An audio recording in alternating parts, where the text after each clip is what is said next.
Hello plant friends, this is Miro from Plants and welcome to my channel. Today I wanted to make a new video for you. I wanted to show you 10 plants that I think are easy to grow and perhaps are a bit uncommon. So if you would like something that's uncommon but at the same time not very challenging, I think this would be a good video for you. All of these plants that I will show you today have been very easy for me. It doesn't necessarily mean they will be easy for you. You know, your conditions may be different, but they have been, compared to other plants, they have been quite easygoing. They have been resilient to pests. They haven't had any issues, and they always keep giving me something that, makes me happy.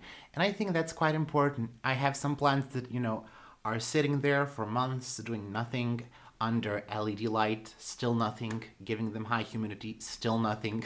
So these plants are not like that. So these will, if you treat them right, these will always give you something to look forward to. First plant I would like to show you is this begonia, and this is Begonia Mikado. And this plant has been very easy for me actually. It always keeps growing. I do have some dry, edges of the leaves, but considering how much care I'm giving this plant, I think that's excellent.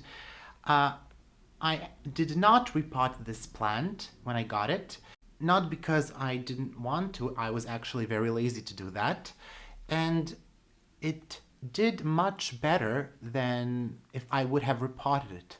Because I do know some people have repotted this plant and it did not like that. I think this plant likes the plastic pot because it likes higher moisture. Of course, you can place it in terracotta pot. You can choose a mix that will provide higher moisture, but I always find terracotta pots a bit challenging. One day it's moist, the next day it's too dry. I could not ever get the appropriate amount of moisture, correct, for my calatheas. And since I moved my calatheas to a plastic pot, they have been doing much better. I decided to keep this in the plastic pot and in the same mix. And this is cocoa peat or some type of peaty mix. And it does really well. I give it water about once every 10 days. And because I don't have so much window space in this plant room, I keep it under my LED light. And this plant is about maybe 30 to 40 centimeters away from a 20-watt LED light. So it's not very close to it, and it's really, really doing nicely. It keeps growing. It did not lose leaves, maybe just a couple, but really it has been doing well for me. Definitely, if you can get a hold of this begonia, I recommend it for you. I think, the secret with this plant is just not to mess around with it too much, just make sure it's evenly moist, that it's getting bright indirect light. So if you are not working with LED lights, perhaps bright indirect light would be a north window, something with northern exposure, keeping it right in the window. And if you have a west window or a south-facing window, I would pull this plant back perhaps 1 meter, depending, what your conditions are. But definitely bright and indirect light is what works for this plant. Next plant that I would like to show you is an orchid. I believe you already saw this orchid in one of my previous videos, and this is Paphiopedilum Pinocchio. And this is a continuous type of a bloomer, and you can see here it has a new bud. And after this flower fades, the new bud will, grow and it will continue to bloom. And it can do this for, quite some time. This is my, I think, 3rd bloom. I hope it will continue to bloom for me. It really doesn't require much. I water it once a week. Paphiopedilums don't like to be too dry. I use rainwater for all of my plants, but for orchids, I think rainwater is particularly important. I keep it in my northwest facing window, and the temperature there is around 19 degrees of Celsius. So if you don't want this flower to fade too soon or new buds to blast, I wouldn't give it 25 degrees of Celsius. I would keep it in a cooler place. It does seem to prefer that. In terms of pests, I haven't had many issues. I did notice a few mealybugs a couple of days ago, and just here in this space where the previous flower was, but I just took some cotton swab with some hydrogen peroxide and I removed them, and it's fine.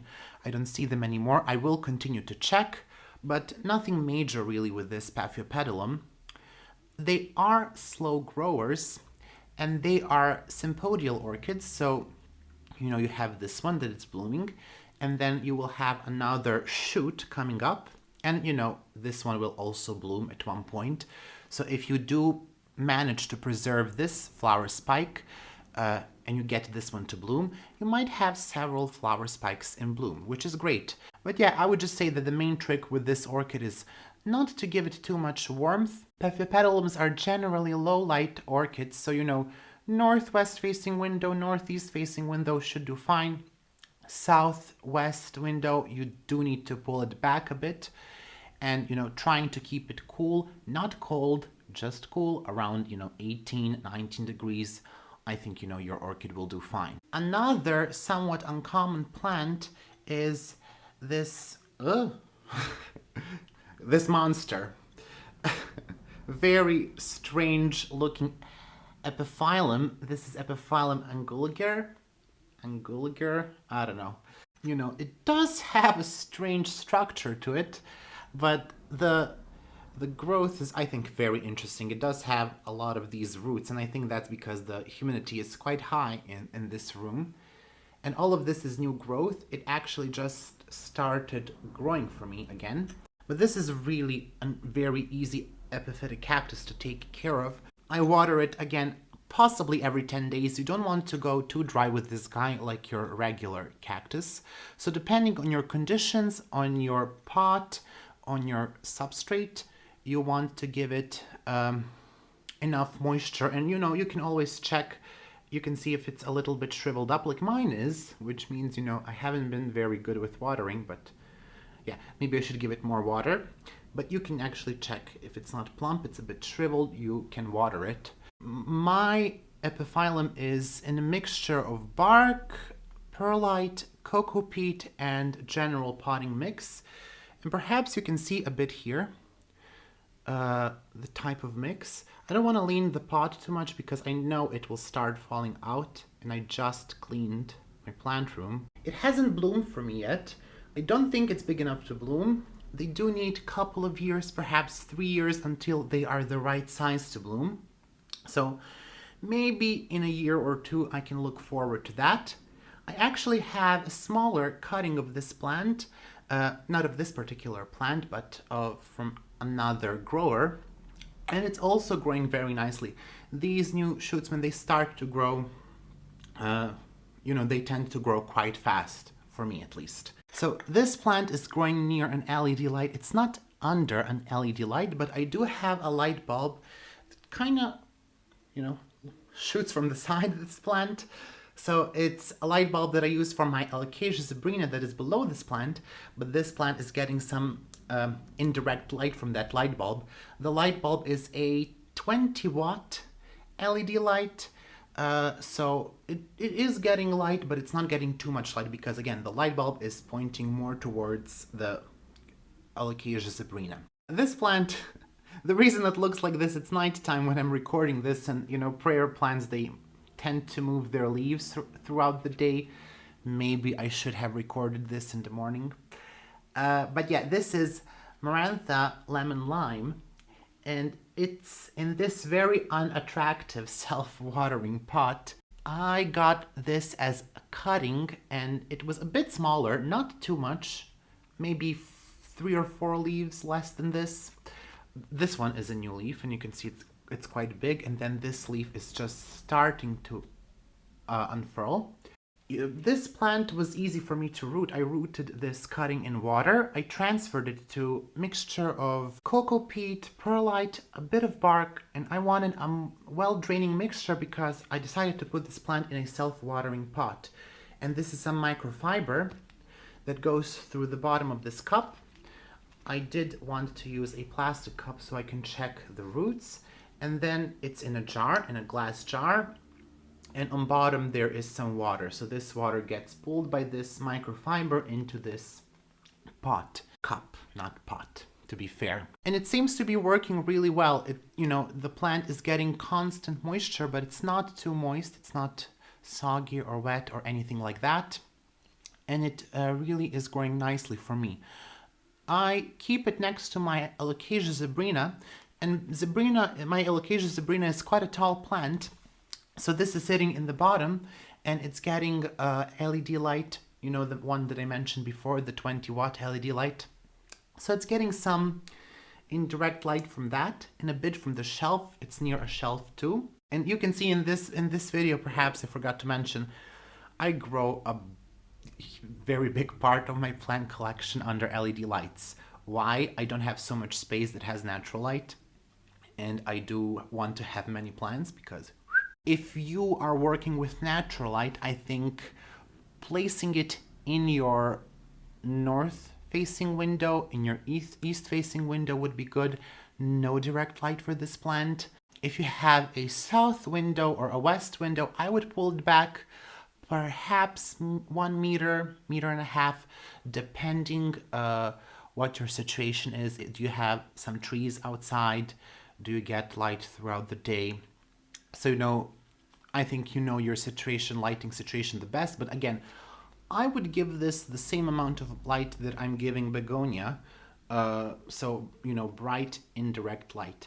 Typically, people say that calatheas are low light plants, but in my experience, they are not so low light. The next plant I would like to show you is this Hoya. This is Hoya Rangsan. And this plant is a slow grower. But why did I pick this plant? Well, this plant seems to be a constant bloomer for me. It just finished blooming and it already has new buds here. It has a new peduncle here. Another new peduncle right there. And then another one. It has like 5 or 6 peduncles, and you can see the size of it. It started with one peduncle perhaps a month ago, and now it's just full of peduncles. It didn't grow much for me. Only these 2 leaves are new, so it did arrive with these 2. But if you want a Hoya that blooms constantly for you, I think this one is a good choice. I do have some Hoyas that are much bigger than this one, and they have never bloomed. I think this is a good choice for you who cannot wait to see a Hoya bloom. All of my Hoyas are under an LED light, so this is under a 36-watt LED light, and it's about 35 centimeters away from the light. So it's not very close to it, but the light stays on 14 hours a day, so I think that does help it bloom. It's in a very porous mix of, you can see perlite and bark. You can see the roots here. I actually do think this Hoya was in a video not too long ago. I do give it water twice a week. I know what you will say, that's too much for a Hoya, but my mix is so porous. And I just spray my plants with a spray bottle. That's how I water them, actually. Not my plants, but my Hoyas. And by doing that, they don't get too much water. They just get enough water, and then I can water them again in 3 or 4 days, depending on conditions. But I always check to see how moist the substrate is. If you can get a hold of it, it's definitely a good Hoya to have. And the leaves are beautiful, you can see here. And then again, I think it will give you flowers all the time. Well, most of the time anyways. You might remember this guy from my last video. This is Rhaphidaphora Tetris Parma. And as you can see, she is doing okay. Actually, there is a new leaf coming in. I'm not sure if that was in the video last time. This has lived up to the reputation of being a fast-growing plant. It really has. I couldn't believe the stories. I rooted this as a cutting in water. Perhaps, again, I don't remember. It was before the New Year or around New Year, so not too old. And it had, I think, 3 leaves or 4, but now you can see much better than in the last video. All of this is new growth. So, it was definitely quite smaller, so perhaps it had 3 leaves. It wasn't particularly easy to root. I'm not quite sure why. So when I saw some roots going, I placed it immediately in some bark and coir, and when I put it in the medium, then the roots started going crazy. But before that, in water, it was very slow. So I'm not quite sure why that is, but it's done really, really nicely since. And I just cannot wait to see it grow to its full potential. It was sitting on my shelf very close to a 20-watt LED light, perhaps 20 centimeters away. But since I moved it down because it doesn't fit on that shelf anymore, that shelf is for smaller plants and for cuttings. And now it's sitting next to my begonia and my Maranatha, and we will see if that's good enough for it. It may not be, it may be, we will see. So it's in the experiment stage now, but I really don't have space for this plant, so I hope it does well. I potted this plant in a mixture of peat, cocoa coir, some bark, perlite. I did add a bit of sphagnum because I'm a sphagnum addict, but just a bit. There is some leca and some general potting soil, potting mix, but it's very, very light. The mix is very light, very airy, and I do have these holes on the sides just, to let for the air to come in. I water it again, possibly every 10 days. I always check to see, and I don't think it's time to water it yet, but checking with your finger, checking with your humidity meter, which for me hasn't been very reliable. But I always check before I water, and possibly I will give it water every 10 days. Stop it. This is another plant that you previously saw in my video, and this is Anthurium Erbium. And as you can see, it has a new leaf here. This one. This is the newest leaf, and it's not so leggy as this one.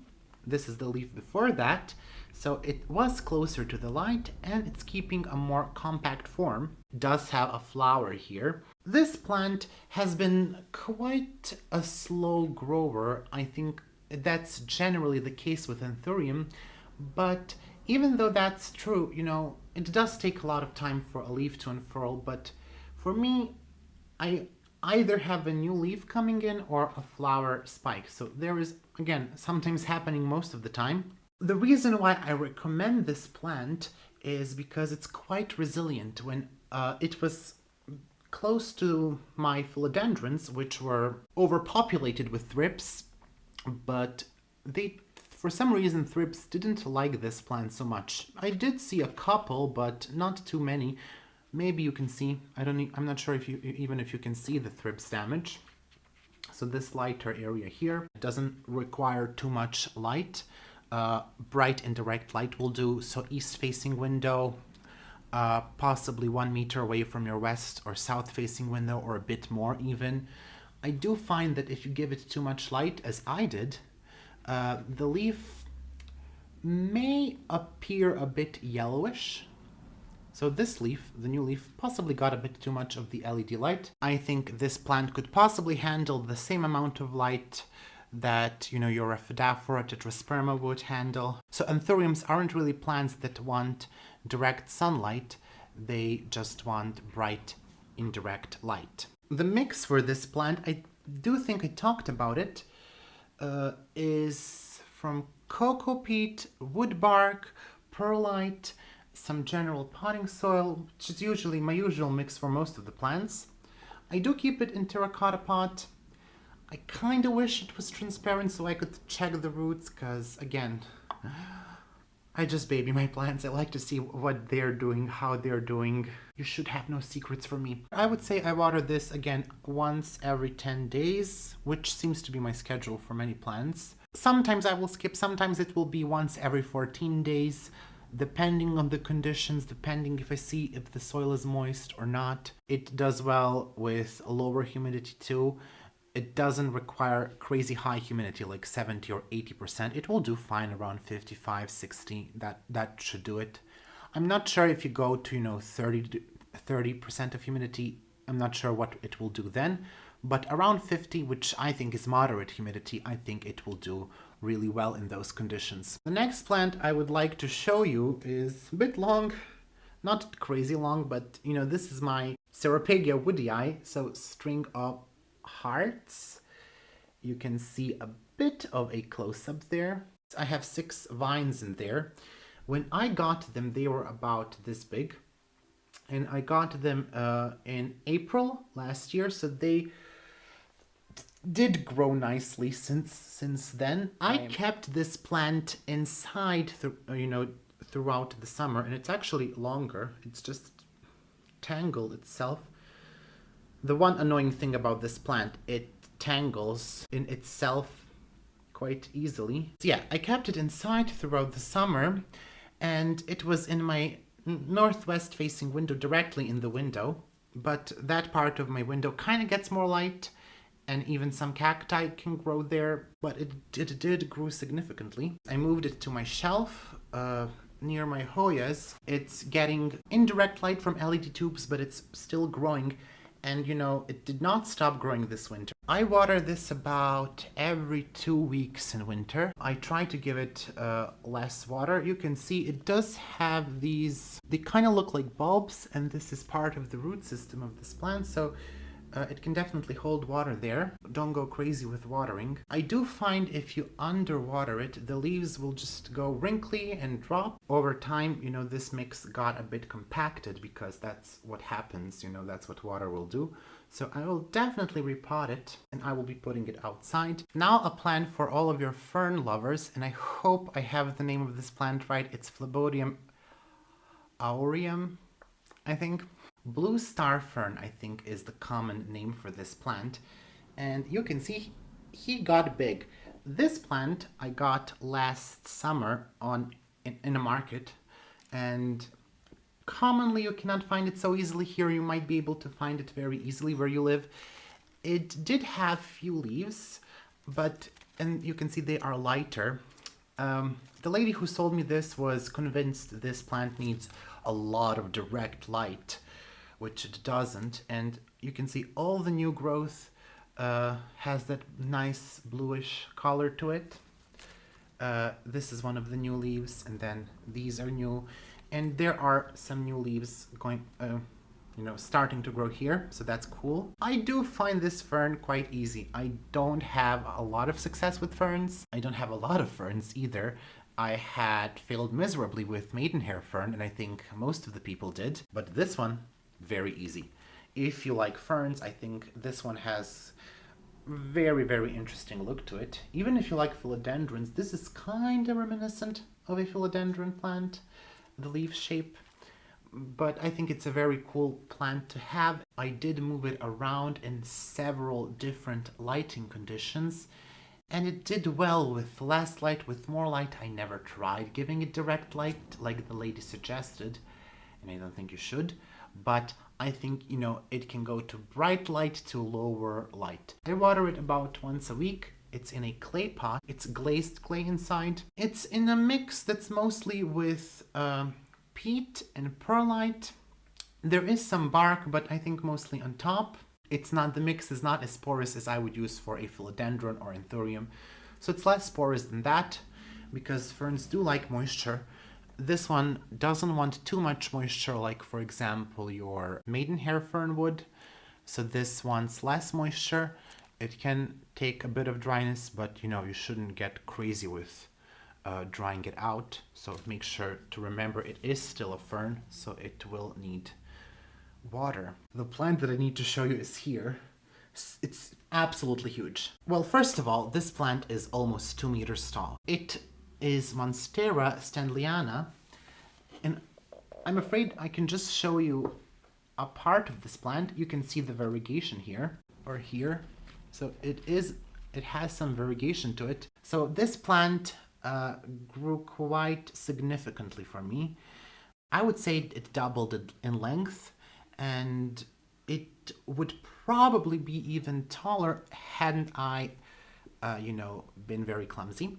and broken several vines. So I have one that's rooting right now, and this plant is really fast growing. So you can see here there is new growth. It's also very easy to break.